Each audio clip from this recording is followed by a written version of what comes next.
Welcome one, welcome all one more time here on your wonderful show. Sankofa is the show, and live with Maponga J, broadcasting from Johannesburg, South Africa, Galaxy Universal Network, looking backwards at the future.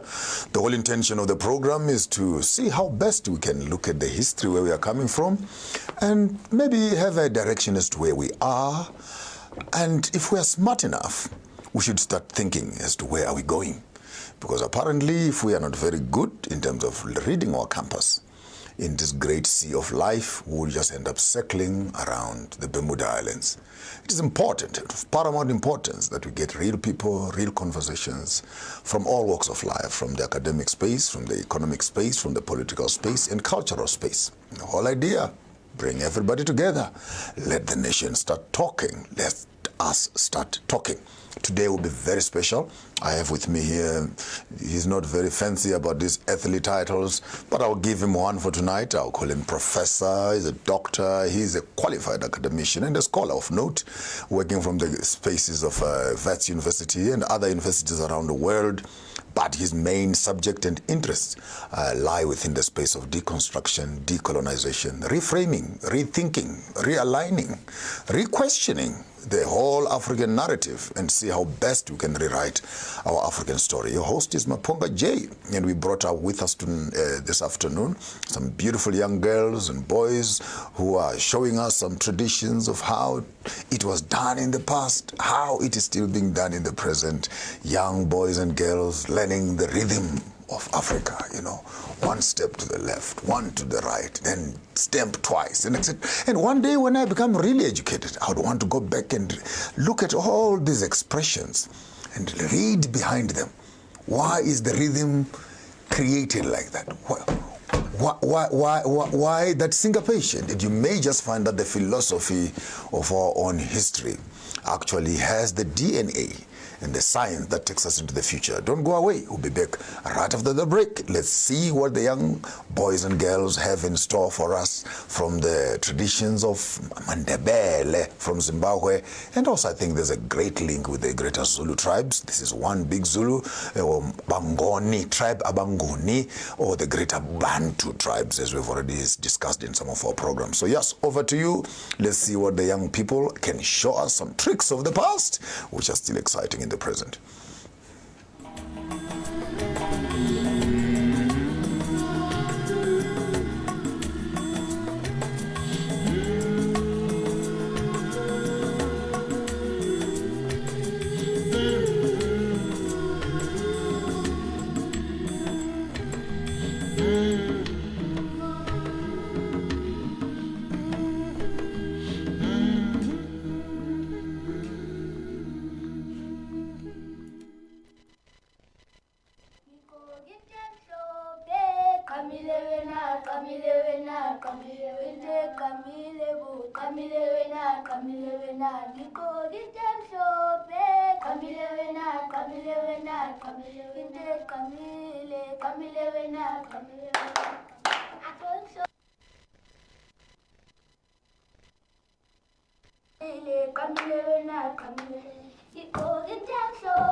While we are here on the Sankofa program, and I got myself carried away. I'll use this one, but I'll give him the other one. We have. I want us to put structure to our conversation, so that we can actually have enough leverage of issues that. Maybe introduce yourself before I go very far. Ubabu Mpofu, who is Mr. Mpofu, and where is he coming from, and what brings you to my jungle? Yeah, my name is William Jethro Mpofu, a decolonial philosopher and a member of the Africa Decolonial Research Network. That is a loose network of thinkers and activists that reflect with and delve into the philosophy of decoloniality as a perspective of understanding the world, understanding ourselves, and learning to unlearn the toxic epistemologies and poisonous theories and dangerous insights that the colonial order of things has instituted, systematized and structuralized at a world scale. And these toxic colonial and imperial epistemologies include the classification of human beings according to the idea of race, according to the idea of color, tribes, regions, politics, politics, economies, the hierarchization of people, creation of classes as part of the work of empire building that has been taking place over centuries at a world scale. So I'm part of that network of scholars and activists that want to negate that and that want to go back to the source and excavate ancient truths that are present truths and that are future truths at the same time. Wow. In short, I will say That is William Mpofu. It sounds like an introduction to a thesis. You know? Very, very meticulous. And here on Sankofa, I'm the chancellor rather of the school of thought called Farmers of Thought. Congratulations. And since you are here, I will share something with you. And I am a farmer of thought. Oh, wow. Wow. We are engaged in the agriculture of the mind. Of the mind. And me and you are on the same place. Have you checked some of the stuff, some of the rubbish I've been putting out there? Definitely. And when I encounter people, they ask me about me. It is my reasonable suspicion that one or two people have asked you about me. Yes, and we were bound to meet. Yeah. And the day was today. The day that the universe had designed was today, on this Sunday. It's only mountains that do not meet. In Shona, then they say, Khomo zinopomelana mute. Like intaba ziyanigezana imute ibiza ngezindebele. This mist in the morning. Inku. Yeah, but intaba ziya. Yeah. So on Farmers of Thought, we have this small little tool that we use for thinking, which will be talking to the four worlds of our conversation for this morning. The world of material, the world of substance, which has become toxic, where we're all working to get more materials. And we think by having more materials, we'll have more value. We've developed a greedy community that actually compares humanity to the amount of materials that you have. So the world of material comes from the world of voice. What is the quality of our conversation? And what we speak about is what we have. Saying right. But what? No, I've seen something. You must say it. Lo, zomshad. This one I'm going to marry. And you wonder, what is this about you saying it? Just do it. But you know that before you can do something, you should have spoken. The universe must hear you say it. Then resources start moving together towards what you want to have. That speaks to the world of the voice, quality for our voice. But the world of voice is informed by the world of information. Knowledge, which I call the world of light. Depending the amount of light that is in your mind, we can always sense from the quality of the voice that comes out of you and ultimately affect the quality of the materials that you gather. Therefore, light for me is not just light as of a light, but if there is light in the mind, then if the lights are off in the mind, keep the door usually closed, because darkness is a way of revealing itself in the midst of conversation. But the world of light is directly attached to the world of the spirit. The spirit. Where we all, as Africans, are aware that there is this world is real. Every night, you like it or not, we all visit here. Whether we come back as good students who remember, or we come back as stupid students who don't remember, but the fact is that the universe is always talking. Then how do we harvest that spiritual knowledge and translate it as information into our minds, so that we can actually begin to have a conversation that is informed by the Spirit. And ultimately we can begin to deal with materials and everything else that comes in our path with the same understanding. And with that understanding, then we're looking at the three spaces, which becomes the historical time, the present time, and the future time. How was it done? So you can take the material space and ask the same question historically. What was material? You can come to the voice. In the past, how did we used to speak? You can come to information. How did we used to get information? And in the past, in the spiritual space, how were we doing that? Then you cascade the same question 3 times in the present and in the future. On the same stick again, we can come around and say these are the 4 genealogies, the campus, so to speak, where actually you have your campus, where your grandfathers on your father's side, your grandfathers on your mother's side, your grandmothers on your father's side, your grandmothers on your mother's side. That gives you the compass. But on the stick, then it becomes linear. But the four concepts again are coming up here. So for 4 fingers, you can find them here. This becomes your identity finger. But the 4 fingers are actually structured here. So you can also use it as a cultural sort of thinking space. Within the same frame again, we can think of the world views. The Western world, the Northern world, Europe, the Eastern world, China, the South, which is the African. What are the ideologies of the 4 worlds? And how does the African relate? Do we think from the West to ourselves, or do we think from ourselves to the West in the same space again? So I've actually developed this thinking tool that even if you can take away my entire library and I'm sitting in my garden, I should be able to start synthesizing all kinds of material. And now that you're an old man, and from the farmers of thought, this is our gift to you. And you will use that as a thinking tool as you are developing further conversations. Appreciate it. In the space of thought. Yes.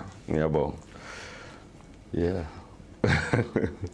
It's card. Thank you. Thank you so much. Let's get cracking. Let's get cracking on our deconstruction and decolonization project. Yes. Maybe let's put items first, because I think it would be one thing to define what colonization is, and if we are decolonizing, are we saying we've gotten rid of the suffix, which is colonizing? Because decolonizing does not mean reconstruction. You could decolonize and still remain colonized, but you've decolonized. So maybe I want you to structure for me exactly when you talk about decolonization. Are we talking about reformation? Are we talking about the revolution? What goes into, if we're really serious about decolonizing Africa, do we need to keep 20% of the poison, and then put 80% of ourselves, or the vis-a-vis? What is the ratio of the decolonization project?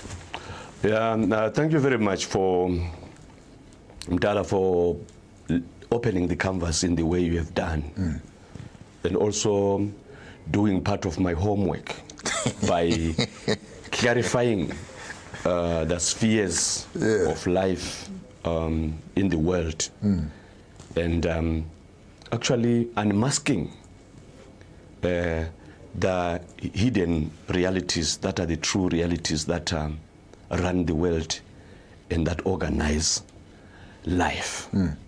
The beginning of the problem of coloniality in the world became the event and also the process of conquest, where one province of the world, using power, using a form of knowledge, using technologies, and war, and war itself, and bloodletting, decided that that province is going to be the center of the world, and that those people, those men and women that were citizen to that province geographically, socially, politically, spiritually, and otherwise, were going to be the template of what it is to be human. Because Europe was like any other province of the world. Europeans were like any other people, citizens of the planet. But the generation of the idea of conquest was when these people in their place decided that out of greed and out of evil, material going to be material in their quest for masterhood of the universe.